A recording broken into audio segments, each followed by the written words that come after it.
Hey YouTube, good day once again. I was going to try to get you some better footage, get a good view of the lake for this, but as soon as I got up on that finger behind me, the wind was kicking. It's coming around the hill the opposite direction, so now we're in the leeward side. It's all right. But how's everybody doing? Checking in. Notice the World Cup is going on in Russia. The whole world seems like their lives revolve around soccer. In America, we like sleep through the whole thing, especially this year with the US not actually being in the World Cup. Like we talked about the other day, they're gonna have the North America hosting, which read into that what you will, when us, Mexico and Canada all host the World Cup in 2026, I guess. It's fairly interesting angle there. But yeah, just put some thoughts together about the World Cup and how they always talk about, or you've heard it mentioned or hypothesized, that it's better to compete on the field, you know, in sports than it is in battle and stuff like that. And like there's always this justification, we need to have this big sports regalia stuff so that, you know, countries can compete that way instead, and it doesn't seem like it's helped any. You know, the desire to compete in sports doesn't seem to have swayed anybody's apprehension towards warfare towards each other. It kind of seems like it's a ludicrous argument at this point to say that type of stuff, but anyway, the nationalism that goes behind that,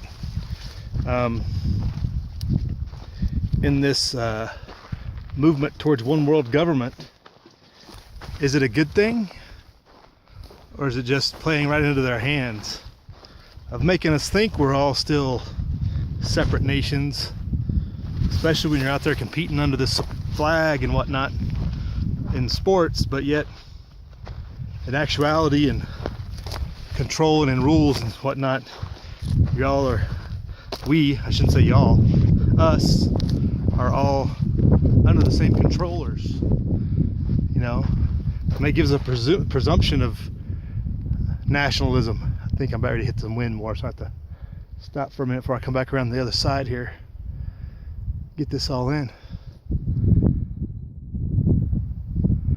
So how much of it is just the facade of this world coming together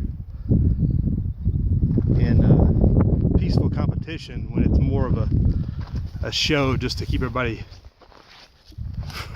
from understanding that the nations don't exist anymore, at least in the way we think.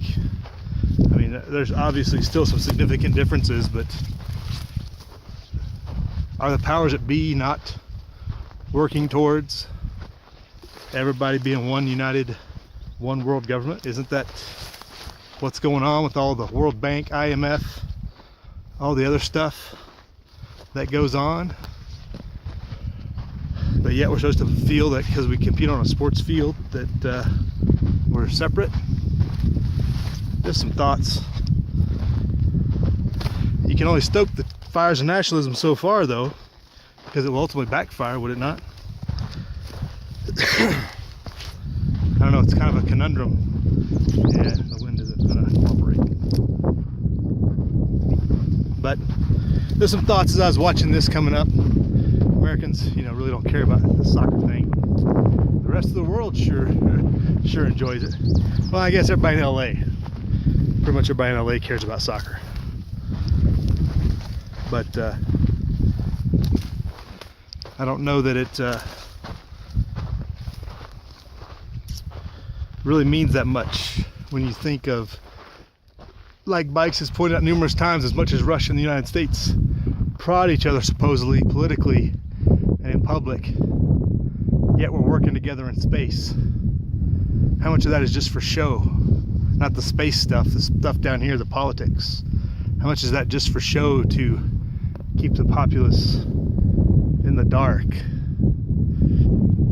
You know? Same thing with the World Cup. just some thoughts, and not complete thoughts. I could probably go on and ramble, but it's not a fully coherent thought yet, I don't think, but just something to think about. The freak.